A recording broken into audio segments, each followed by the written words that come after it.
Hello, જય માતાજી, જય શ્રી કૃષ્ણ। મિત્રો, સ્ટોરી શરૂ કરીએ પહેલાં જો તમને પસંદ આવે તો વિડીયોને લાઇક અને શેર કરી દેજો। તો ચેનલ નવા હોય તો ચેનલને સબસ્ક્રાઈબ કરી દેજો। તો ચલો શરૂ કરીએ આજની કહાની। સંબંધોની અપૂર્ણતા।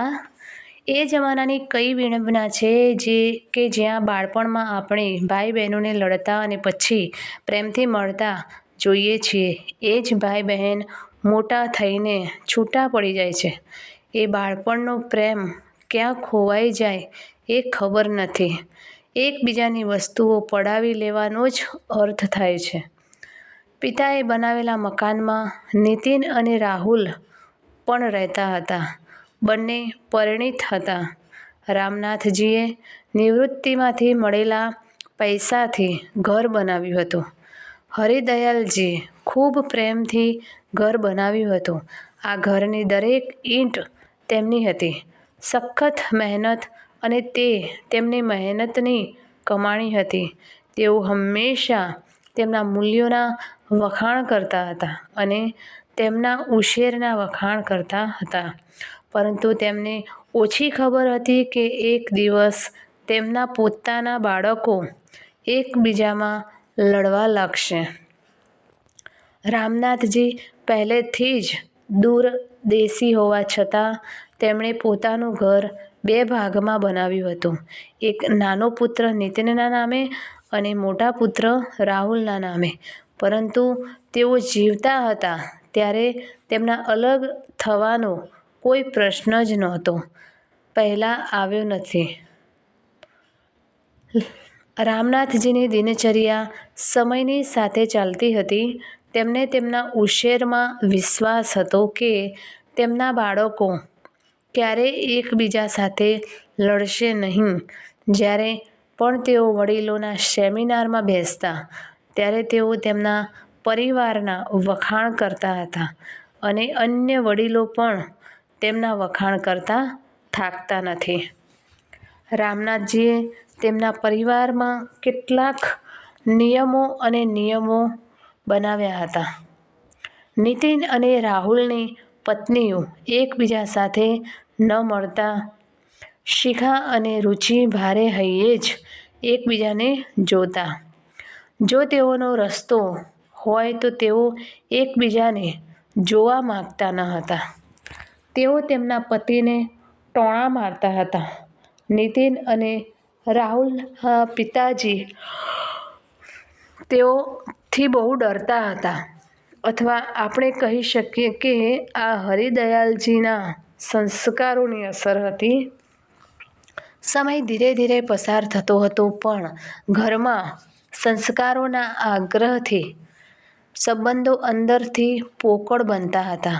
દરેકને કોઈ પાણી પણ ના આપતું, અન્ય ના તે ન હતું। નીતિન અને રાહુલનો રૂમ ઉપરના માળે હતો। રામનાથજી નીચે રહેતા હતા। તેઓ ઘૂંટણમાં દુખાવાને કારણે સીડીઓ ચઢી શકતા ન હતા।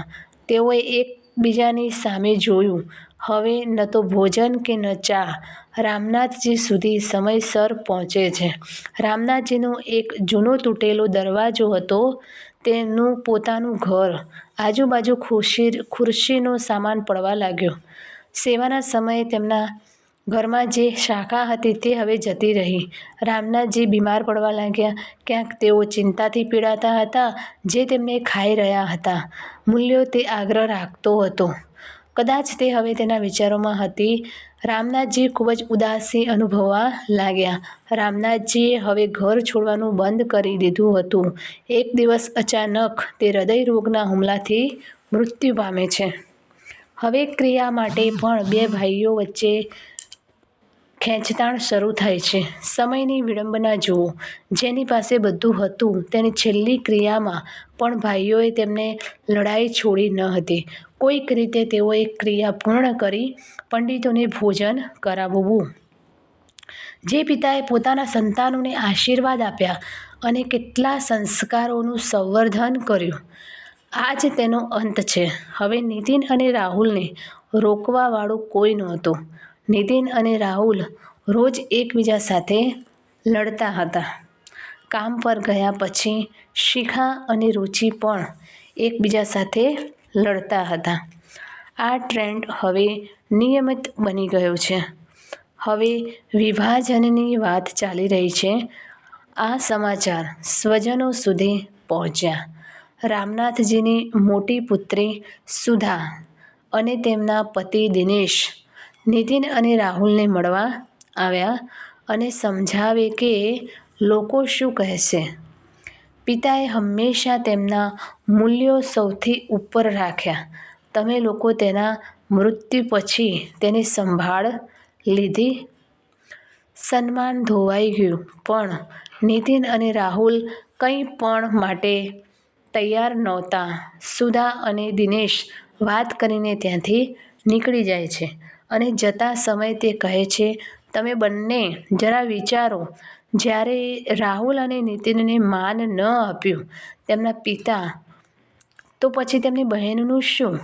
પછી એક દિવસ રાહુલ અને નીતિન સુધાએ દિનેશની વહુને બોલાવી ભાગલાની વાત કરી. બધા આંગણામાં એકઠા થઈ ગયા. બધા એકબીજા પર આક્ષેપો કરી રહ્યા હતા. નીતિનને ઘરમાં નીતિનની પત્ની રુચિ દ્વારા ખૂબ અપમાનિત કરવામાં આવી રહ્યું હતું. તે પણ રાખતી હતી. તેણીની વાત એક પછી એક જે ઈર્ષ્યા કરે છે તે જ સહન કરે છે. નીતિન અને રુચિ સાથે અન્યાય ઘણા સમયથી ચાલતો હતો. નીતિન અને રુચિ હવે એક થવા તૈયાર નહોતા. જ્યારે રાહુલ અને સુધા બધાનો સામનો કરી રહ્યા હતા. ખામીઓ એ માત્ર નીતિન અને રુચિને જ દેખાતી હતી. સુધા અને દિનેશ પણ નીતિન અને રુચિને સમજાવવાનો પ્રયાસ કરી રહ્યા હતા. રુચિએ કહ્યું, પિતા અને માતાના મૃત્યુ પછી બધું મોટા ભાઈનું છે અને નાનાને કંઈ થતું નથી. પણ રુચિની વાત કોણ સાંભળે? રુચિ રડતી રડતી વાતો કરતી હતી. માના ઘરેણાં, માની પેટી, માની ઓરડી, બધું જ મોટા ભાઈનું હોય તો અમારું શું? સુધાદી હજુ પણ તમને એક થવાનું કહી રહ્યા છે. સુધાજીએ કહ્યું, મોટા ભાઈ બધા કામ કરે છે તો શું તમે તેને ત્યાં નહીં રાખો? નીતિન અને રુચિ ગુસ્સે થઈ ગયા. રુચિ હવે સુધા દીદીની જેમ દિવાલ પર માથું મારવાનો પ્રયત્ન કરે છે. તે ચૂપચાપ તેના રૂમ તરફ ચાલી ગઈ અને જતી વખતે કહ્યું, હવે હું આ લોકો સાથે નહીં રહી શકું. અહીં સુધાદીએ પણ ગુસ્સામાં કહ્યું, ઠીક છે, તો પછી આ ઘરના 3 ભાગ થશે. એક મોટા ભાઈ માટે, એક તમારા માટે અને એક મારા માટે. રુચિ પાછી વળીને નીચે આવે છે અને કહે છે કે તમારો શું ભાગ છે? સુધાને તેના પિતાની મિલકતમાં દીકરીનો હિસ્સો હોય તેમાં રસ છે. રુચિ ગુસ્સાથી લાલ થઈ જાય છે અને કહે છે, આ ઘર મારા નામે છે. હું આ ઘરનો 1 પૈસો પણ કોઈને નહીં આપું. સુધાદી ગુસ્સે થાય છે. રુચિ ઝડપથી ત્યાંથી નીકળીને તેના રૂમમાં જાય છે. રાહુલ અને તેની પત્ની શિખા બધાની નજરમાં સારા બનવાની કોશિશ કરે છે. સુધાદી હવે મોટા ભાઈની જગ્યાએથી આવતી જતી રહે છે. પાર્ટીઓ ચાલે છે, પણ પૂછશો નહીં તમારો નાનો ભાઈ. વિભાજનની વાત હતી, પણ વિભાજન હજી થયું નથી. મોટો ભાઈ તેની બહેનના ઘરે આવવા જવામાં વ્યસ્ત હતો. શિખા પણ જાણે રુચિને ચીડતી હોય તેમ હોબાળો કરીને બહાર આવી રહી હતી. બધું હોવા છતાં લોકો સારા રહે છે અને બધું સહન કર્યા પછી જે બોલે છે તે ખરાબ થઈ જાય છે. રુચિ અને નીતિન એ પણ પોતાનો ધંધો અલગ કરી લીધો. રુચિને તેની માતાના ઘરેથી મદદ મળવા લાગી. નીતિને પોતાનો ધંધો શરૂ કર્યો, પણ એક દિવસમાં વિષનો ધંધો કેવી રીતે સ્થાપિત થઈ શકે? વર્ષા અને એક દિવસનો ધંધો સરખો ન હોઈ શકે. નીતિન પોતાનો ધંધો વધારવા માટે આખો દિવસ ભૂખ્યો રખડ્યો. રુચિ અને નીતિન સંઘર્ષ કરવા લાગ્યા. મોટા ભાઈની બધી જવાબદારીઓ લગભગ પૂરી થઈ ગઈ હતી. બાળકો સારી રીતે કમાતા હતા, પણ નીતિન અને રુચિના બાળકો હતા હજુ નાની હતી. બધી જવાબદારીઓ હજુ બાકી હતી. લાંબી મુસાફરી હતી. સ્વજનોએ પણ પીઠ ફેરવી લીધી હતી. રુચિ પતિને ટેકો આપતા મજબૂત કિરણની જેમ ઊભી હતી. હવે તે તેની દુનિયા નવેસરથી શરૂ કરી રહી છે, જ્યાં મદદ કરવા માટે કોઈ સગા ઉપલબ્ધ નહોતું. પણ કહેવાય છે કે જેનું કોઈ નથી તેની પાસે ભગવાન છે. રામનાથજીની લાંબા ગાળાની વિચારસરણી છતાં આજે ઘરમાં ઝઘડાનું કારણ હતું. જો બંને ભાઈઓના નામે મકાન અને મિલકત હોત તો તેઓ કેમ અલગ થઈને પોતાનો હિસ્સો લઈ શક્યા હોત અને શાંતિથી આરામ કરી શક્યા હોત, જ્યારે બંનેના ઘરનો વિસ્તાર પણ એક સરખો નહોતો? કહેવાય છે કે વિનાશ બુદ્ધિની વિરુદ્ધ છે.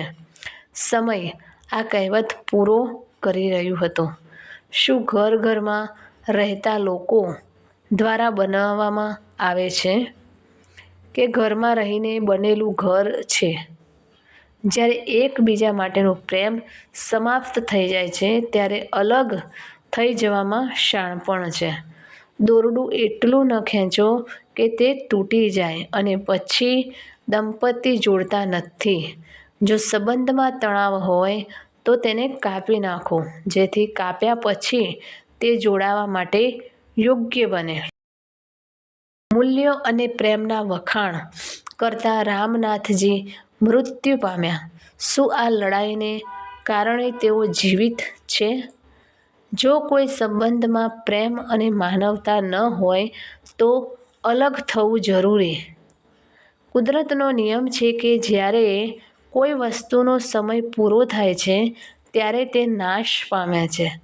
અને જેમ એક છોડમાંથી અનેક છોડ નીકળે છે અને તે ફૂલી શકતો નથી, વિકાસ કરી શકતો નથી, તો આપણે તે છોડને અલગથી વાવીએ છીએ જેથી તેનો વિકાસ થાય ઝડપથી.